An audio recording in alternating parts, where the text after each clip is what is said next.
से सवालात की तरफ जाएंगे आपदा, क्योंकि आपकी जो फील्ड है ना उसमें मुझे सबसे अट्रैक्टिव चीज़ लगी ट्रक आर्ट। बेसिकली बड़ा एक क्यूट सा काम है।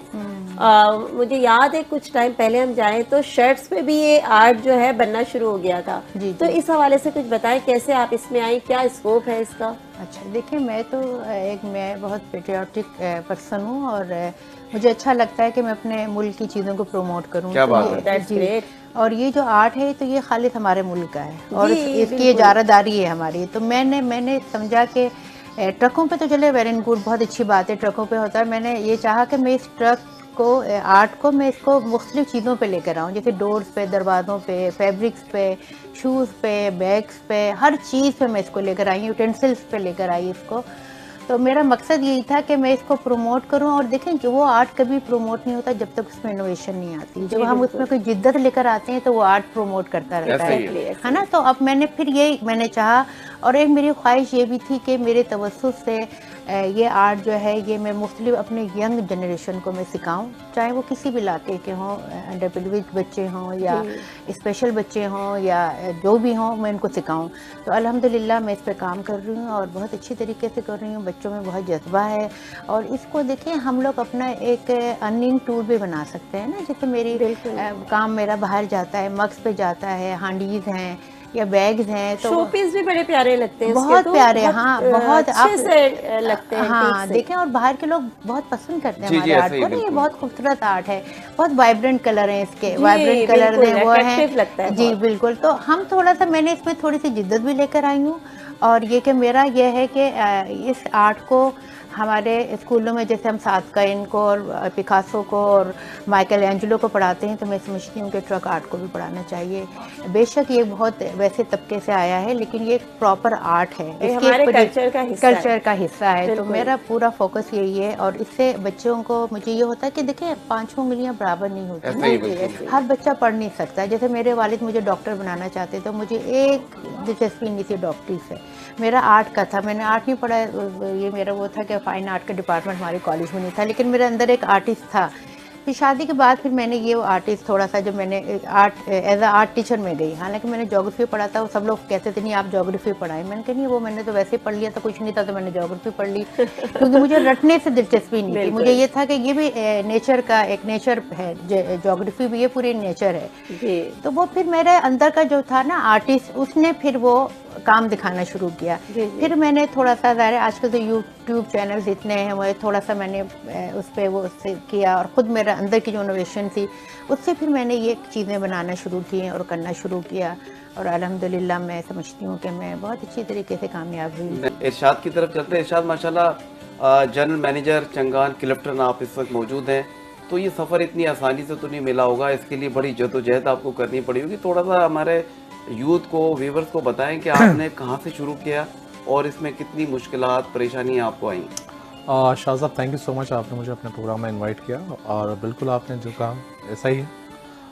सन 2003 से जो है मैंने अपना सफ़र स्टार्ट किया एज ए सेल्समैन का, sale executive from Toyota southern motor. और बहुत चैलेंजेस थे जब मैं आया, और मार्केट में आपको पता है कोई भी न्यू कमर जब आता है उसको बड़ी मुश्किलात फेस करनी पड़ती हैं। मार्केट के अंदर जब हम इन होते हैं तो हमें तीन चीज़ों पर फोकस करना पड़ता है कि हमारी डायरेक्शन क्या है, हमारी जो है फोकस किस चीज़ पे है। तो मैं समझता हूँ कामयाबी को हासिल करने के लिए चार चीज़ें बड़ी अहम हैं, जिसमें डायरेक्शन है, लॉयल्टी है, ऑनेस्टी है, और सबसे मेन चीज़ हार्ड वर्किंग। बिल्कुल। तो जो लोग इन पे फोकस करते हैं तो अल्लाह ताला उनको कामयाब ज़रूर कर देता है। जिस तरह से मैं, जिस वक्त आप भी माशाल्लाह टोयोटा का पार्ट रहे हैं, हम दोनों ने साथ भी काम किया है, और हमने देखा था कि जब हम आए थे तो उस वक्त बिग 3 थे, टोयोटा, होंडा, सुजुकी, और उसमें हमारी ब्लेसिंग थी कि हम टोयोटा में आए थे। और मैं काफ़ी शुक्रगुजार हूँ अपने टोयोटा फैमिली का, जिन्होंने मुझे इस काबिल बनाया और इस तरह मुझ पर ट्रस्ट किया और उन्होंने हमें ग्रूम किया। आज हम जो भी बात करते हैं तो हमारा ऐसा ही है, जो पास्ट है वो उसको बड़ा ज़रूरी हम समझते हैं कि हम उसको शेयर करें यूथ के साथ। जो आज की यूथ है, मैं समझता हूँ कि उनको पेशेंस रखना चाहिए, अपनी डायरेक्शन को सेट करना चाहिए, और वो सारी चीज़ें जब मिल जाती हैं तो कामयाबी अल्लाह ताला आपको ज़रूर देता है। हमारे यहाँ मैं जो देखता हूँ आजकल जो ऑटो इंडस्ट्री के हवाले से, क्योंकि मेरी एक लेगेसी है 23 इयर्स की ऑटो इंडस्ट्री के साथ, और उसके अंदर मैं देखता हूँ कि लोगों के अंदर पैशन नहीं है और वो फौरन कहते हैं कि हमें कामयाबी रातों रात मिल जाए। रातों रात कामयाबी नहीं मिलती, इसके लिए एक मुसलसल मेहनत की जरूरत है। बिल्कुल। और हम तो ये समझते हैं शाह साहब कि हम आज भी मेहनत कर रहे हैं और आज भी हम कामयाबी की तरफ देख रहे हैं, क्योंकि सीखने का अमल तो कभी खत्म नहीं होता। बिल्कुल। तो अल्हम्दुलिल्लाह हम जिस तरह से आए, हमें चैलेंजेस मिले, हमने उसको फेस किया, नेवर से गिव अप, कभी हार नहीं मानी। और जिस तरह से हम स्टार्ट हुआ, जैसे मैंने आपने कहा कि एज ए सेल एग्जीक्यूटिव में आया, उसके बाद हम असिस्टेंट मैनेजर हुए, फिर डिप्टी मैनेजर, फिर मैनेजर सेल, तो एक तवील सिलसिला है। उसके अंदर हमने सारे मार्केट सिनेरियो भी देखे और मार्केट की डायनामिक्स देखे। आपको पता है डॉलर किस तरह से अप एंड डाउन हुआ, उस मार्केट को भी हमने हैंडल्स किया और किस तरह से हम अब रिकंडीशन गाड़ियों का भी आपको पता है, एक बीच में बड़ा बूम आ गया था। तो उस हवाले से टफ टाइम तो सर मिला, लेकिन हमने मेहनत की, अल्लाह ताला ने उसका कामयाबी दी। मैडम की तरफ। बिल्कुल, मैडम की तरफ जाएंगे। और मैंने जैसा कि बताया, मैडम ने जो आर्ट जिसकी वो बात कर रही हैं, आप यकीन करें जब ये क्लोथ्स पे आया था तो इतना ज्यादा लोगों को पसंद आया था। मैंने तो खुद बहुत अपनी शर्ट्स बनाई थी इस पे। तो आप मुझे ये बताएं कि ये जो हमारी नौजवान नस्ल है, क्योंकि ये आर्ट्स की मैंने देखा, हमारा एक बहुत बड़ा यंग जो तबका है वो आर्ट से बहुत रिलेट करता है, वो बहुत अट्रैक्ट होता है उसकी तरफ। तो आपने देखा कि क्लोथ्स में या और किसी चीज में आपने इसको हाईलाइट किया, कब आपको लगा कि ये बहुत ज्यादा इसका आउटपुट मिल रहा है? देखिए, एक तो मैं आपको शुरू से मैं आपकी बात लेके चलती हूँ, जो आपने इंट्रो दिया इस प्रोग्राम का, तो आपने कहा कि जो हमारी नौजवान नस्ल है वो एंग्जाइटी की तरफ जा रही है। तो मैं समझती हूँ कि इसमें हमारा बहुत बड़ा कसूर है। मैं थोड़ा सा शुरू से बात करना चाह रही हूँ कि इसमें, क्योंकि हम अपने ख्वाब अपने बच्चों में मुंतकिल करना चाहते हैं। ख्वाब इंसान खुद अपने लिए देखता है। अब जैसे मैं कहूँ कि मैं आर्टिस्ट हूँ तो मेरा बच्चा भी ज़रूर आर्टिस्ट बनेगा, नहीं बनेगा वो, क्योंकि जो उसका दिल चाहेगा आप उसको बनने दें, आपको एक बिग कैनवस उसको फराहम करें ताकि जो वो बनना चाह रहा है। और देखिए, रोज़ी जो है ना वो अल्लाह के हाथ में है।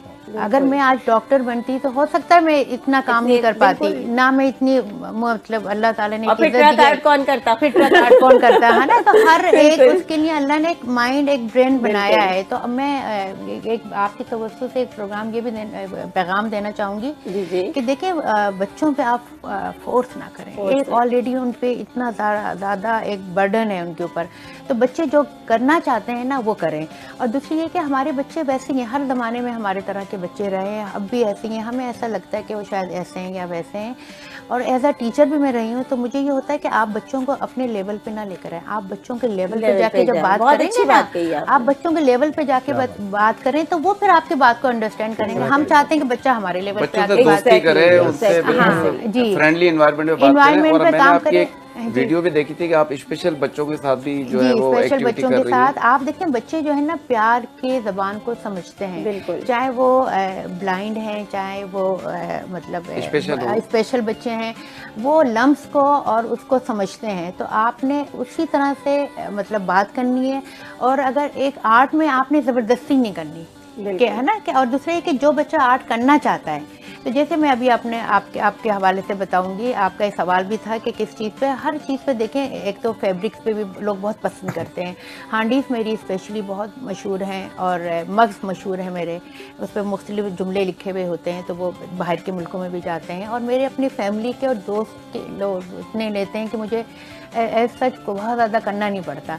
मैं ये चाह रही हूँ कि हम लोगों के यहाँ आर्टिस्ट की वो अहमियत नहीं है जो होनी चाहिए। आप देखें, लोक विरसा हमारे इस्लामाबाद का है, वहाँ पे कितने ऐसे आर्टिस्ट हैं जो इतना बेहतरीन काम कर रहे हैं, लेकिन उनकी वो, अब ये हमारे मुल्क को चाहिए ना कि वो हमें प्रोमोट करे। अब मैं ट्रक आर्ट बना रही हूँ तो ये मेरे मुल्क का काम है कि वो मुझे बाहर के मुल्क, इंग्लैंड भेजें, मुझे वहाँ पे भेजें, ताकि मैं अपने मुल्क को रिप्रेजेंट करूँ कि भी एक वहाँ पे खातून इस तरह का, एक मैं नहीं हूँ, हज़ारों लोग ऐसे हैं जो काम कर रहे हैं। जी, बहुत सारे ऐसे डिफरेंट डोमेन्स हैं जिसमें लोग बड़ी अच्छी एफर्ट भी कर रहे हैं, हाँ। तो ये अब मैं अपने बेस पे करना चाहूँगी तो मैं वो नहीं कर सकती जो मेरा मुल्क मुझे प्रमोट करे। चीज़ मैं आपको मजे की बताऊँ, हम यूथ पे जितनी बात कर रहे हैं ना, तो यूथ के हवाले से और मोटिवेशन के हवाले से एहसन भाई का भी बड़ी वर्किंग है। जी, बिल्कुल। उससे आप इन सवालात का मैं चाहूंगी कि आप इसको कंटिन्यू करें।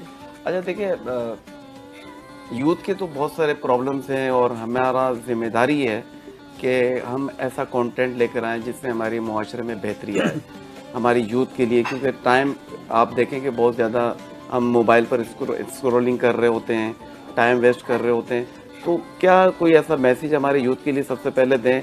और आज जहाँ पर आज मौजूद हैं, माशाल्लाह एक लंबा सफ़र तय करके यहाँ तक पहुँचे होंगे, सोशल वर्कर भी हैं, तो यकीनन आपके पास तो बहुत सारे प्रोजेक्ट ऐसे हैं जो आप हमारी यूथ को गाइड कर सकते हैं, बता सकते हैं। तो आज कोई एक मैसेज स्टार्ट करते हैं, फिर बात करते हैं आगे। सबसे पहले शुक्रिया NTN चैनल का। और सबसे इम्पोर्टेंट बात यह है कि जैसे हमारे मेहमान भी कह रहे थे कि मॉर्निंग शो का ये ट्रेंड नहीं है। मॉर्निंग शो में तो म्यूज़िक है, डांस है और इस तरह की चीज़ें जो कि वाकई में लर्निंग के लिए नहीं होती। तो मैं काफ़ी देर से आपका प्रोग्राम फॉलो कर रहा था, तो आई सी के यूज़फुल तरफ है और लोगों को फ़ायदा होना चाहिए। Thank you. ट्रेंड जो है वो ये entertainment not all the time, learning should also be part of that ना। तो अब आपके चैनल ने सबसे पहले वो एक बहुत अच्छा यूनिक इनिशिएटिव लिया, उसको अप्रिशिएट करना चाह रहा था मैं। Thank you. जो सवाल आपका है यूथ के हवाले से, देखिए हर एरा में टाइम कंपटीशन और हर एरा के लिहाज से कंपटीशन डिफरेंट है। ऐसा हम ही जिस जनरेशन से है, जनरेशन एक्स कहलाती है, और उसको चैलेंजेस अलग थे when we are growing up. उसके बाद हम जब ग्रो कर गए, अब जो जनरेशन है आज, जनरेशन Z, वो एक अलहदा भाग दौड़ में लगी हुई है। तो हर लिहाज से, हर ज़माने के लिहाज से चैलेंजेस हैं और आपको कोप अप करना होता है। सबसे बेसिक चीज़ है आपकी एजुकेशन, जो हर दौर में, हर एतबार में इसकी अहमियत रही। अब एजुकेशन इस लिहाज से करनी, एजुकेशन का मतलब है तालीम। हमारे तो इस्लाम दर्ज देता है कि माँ की गोद से लेकर कब्र तक आपको इल्म हासिल करना है। अब इल्म जो है उसमें मुख्तलिफ नौइयत के इल्म है, ऐसा ही है, तो बिल्कुल। वो समझें। और उसके साथ स्किल्स, आज जो दौर है न सिर्फ आप एजुकेशन के साथ अकेले नहीं सर्वाइव कर सकते, यू नो द स्किल्स आपको चाहिए। और फिर वो स्किल के साथ में फिर आपको उसकी प्रैक्टिस भी करनी होती है। तो मैं आज के दौर के बच्चे के लिए कहता हूँ कि एजुकेशन के साथ अपने आप को अलाइन करें। Today's world is a modern technology के साथ। अब AI, अब हर बंदा जो है AI के पीछे दौड़ लगी हुई, हर बंदे ने टैगलाइन लगा ली AI। What is, I mean उसका बेसिक लेवल क्या है, पहले तो उसकी अवेयरनेस होनी चाहिए।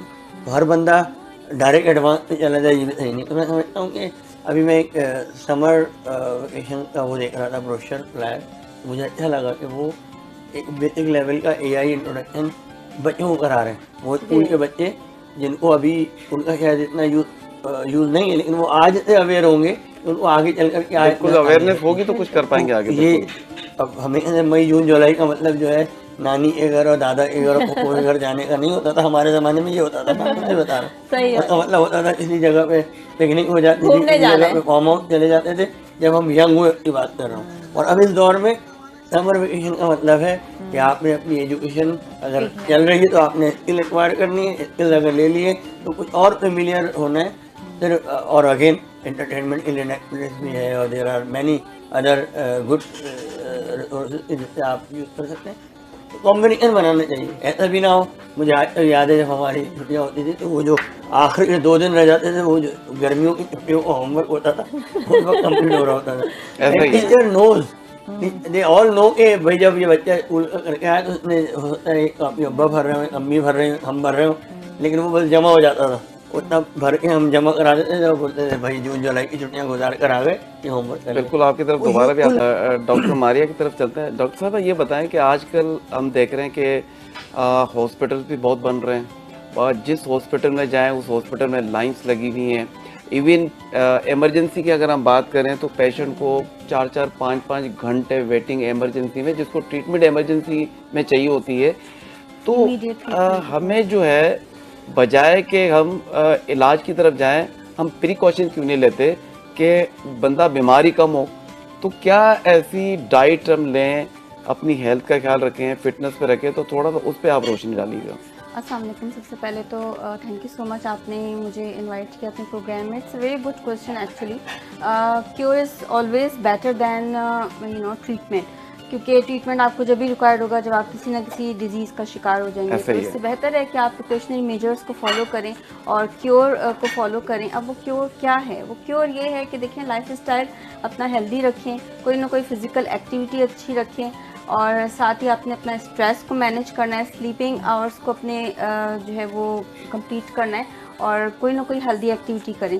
सो ये आपका कंप्लीट एक लाइफस्टाइल मॉडिफिकेशन का पैटर्न होता है जिसके ज़रिए आप अपनी एक अच्छी हेल्दी लाइफ जो है वो आप स्पेंड कर सकते हैं। अब हमारे यहाँ जंक फूड कल्चर का अनफॉर्चुनेटली जो एक मैं समझती हूँ ट्रेंड बन गया है और ये अडॉप्टेड कल्चर है। ये पहले बाहर फर्स्ट वर्ल्ड कंट्रीज में ये कल्चर होता था, अब वो सारे लोग जो हैं वो ऑर्गेनिक लाइफस्टाइल की तरफ चले गए और हमने वो कल्चर अडॉप्ट कर लिया है जो हमारे लिए एक इतना ज़्यादा टॉक्सिक हो गया है कि अनफॉर्चुनेटली जो मेटाबॉलिक डिजीज़ हैं, पाकिस्तान में डायबिटीज़ जो है दुनिया में अब सबसे ज़्यादा है। तो उसका जो बेसिक रीज़न है वो यही है कि यहाँ पर जो है वो बहुत ज़्यादा जंक फूड का कल्चर है और लोगों को अवेयरनेस ही नहीं है वो कितना ज़्यादा शुगरेटेड कंटेंट और कितना ज़्यादा कार्बोहाइड्रेट रेगुलर बेसिस पे कंज्यूम कर रहे होते हैं।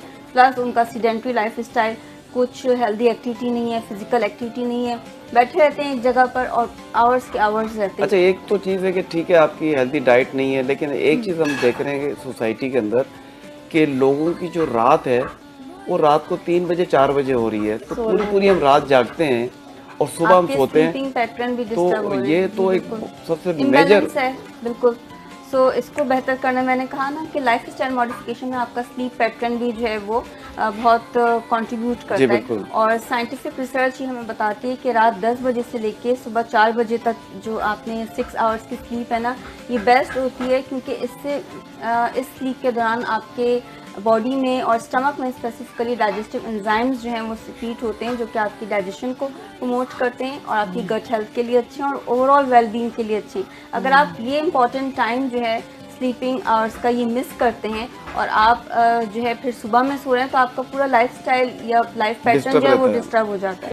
तो हमारे साथ आज के जो हमारे शेफ हैं सईद शाह, उनसे हम पूछेंगे क्योंकि ये जो कुकिंग के जो कंपनी हमारे साथ है ये है मास्टर क्लास पाकिस्तान इंस्टीट्यूट, जो कि मैं समझता हूँ कि हमारी यूथ को बहुत आगे लेके जा रहे हैं। इनके पास अराउंड अभी भी मैं समझता हूँ 150 से ज़्यादा स्टूडेंट हैं जो कि सीख रहे हैं और माशाल्लाह अच्छे खाने बना रहे हैं और पाकिस्तान में नहीं बल्कि पाकिस्तान से बाहर भी अपना नाम पैदा कर रहे हैं। तो मैं यूथ में ये कहूँगा कि क्योंकि हमारी पाकिस्तान की जो यूथ है वो अराउंड 60-65% है, जो कि दुनिया में शायद किसी मुल्क की इतनी यूथ नहीं है जो कि हमारे पास है।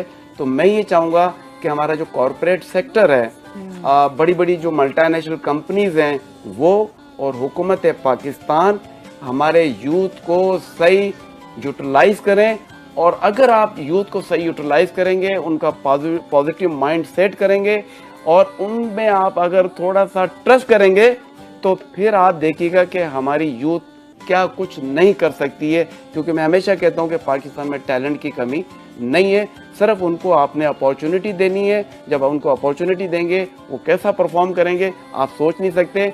ओवर टू सैयद साद अली शाह। साद अली शाह आज क्या बना रहे हैं, क्या खिला रहे हैं, तो हमारे नाजरीन को बताइए आप। अस्सलाम वालेकुम सब, आप सब कैसे हैं? ठीक ठाक हैं? जी बिल्कुल। अच्छा, आज हमारे पास जो बने यहाँ पर कुकीज़ बने हैं डेजर्ट के अंदर, ठीक है, चॉकलेट चंक कुकीज़ जो कि हमने यहीं पे बेक की हैं। इसका बैटर हम लोगों ने रेडी किया और उसका यहीं पे बेक करके चॉकलेट चंक कुकीज़ बनाए। सेकंड, हम लोगों ने यहाँ पर बेवरेजेस के अंदर मैंगो कोलाडा बनाया है जिसमें हमने मैंगो के चंक्स के ऐड ऑन करें और हमने स्वीटनिंग के लिए हमने कोई शुगर यूज़ नहीं करी है, हमने एक नेचुरल बेस हनी यूज़ किया इसके अंदर कि वहाँ पे एक प्रॉपरली आपको शुगर जो है वो वहाँ पे कवर अप हो जाए। थर्ड में हम लोगों ने इसमें कवर अप किया हुआ है गार्लिक हनी चिकन जो कि क्रिस्पी है, थोड़ा सा हमने कोडिंग किया हुआ है इसको फ्लावर और कॉर्नफ्लावर के थ्रू और बाकी सॉसेस हमने इसके बनाए और इसको ऑन टॉप सीजनिंग किया हुआ है हमने सेजमे सीड के साथ कि इसका फ्लेवर जो होता है सेजमे के साथ वो प्रॉपरली एक ब्लेंड होके बैलेंस हो जाता है। तो हमने 3 चीज़ें यहाँ बनाई हैं क्योंकि अभी ऑब्वियसली बात है गर्मियाँ चल रही हैं तो कुछ ना कुछ ठंडा पीने का हमारे पास ऑप्शंस होना चाहिए। तो उसके लिए हम लोगों ने रोज़ ब रोज़ कोई ना कोई एक ऐसी ड्रिंक बना रहे होते हैं कि प्रॉपरली हम उस चीज़ को कवर अप कर सकें। और एक चीज़ और, इंशाल्लाह कल के शो के अंदर मैं एक ईद स्पेशल का एक केक बनाने वाला हूँ जिसके अंदर फाउंटेन वर्क हम करेंगे, यहाँ पर स्पंज पे काम करेंगे और कुछ छोटी मोटी ट्रिक्स होती हैं जो कि फाउंटेन के ऊपर होती है। लाइक कि आपने कोई कैरेक्टर बनाना है फाउंटेन का या किस तरह से फाउंटेन को हैंडल करना है, उसके साथ क्या पाउडर्स होते हैं, किस तरह से उसकी क्या टेम्परेचर्स होते हैं, किस तरह से उसकी मोल्डिंग्स हो रही होती हैं। इंशाल्लाह कल के शो में हम वो कवर अप करेंगे। That's great. Thank you so much.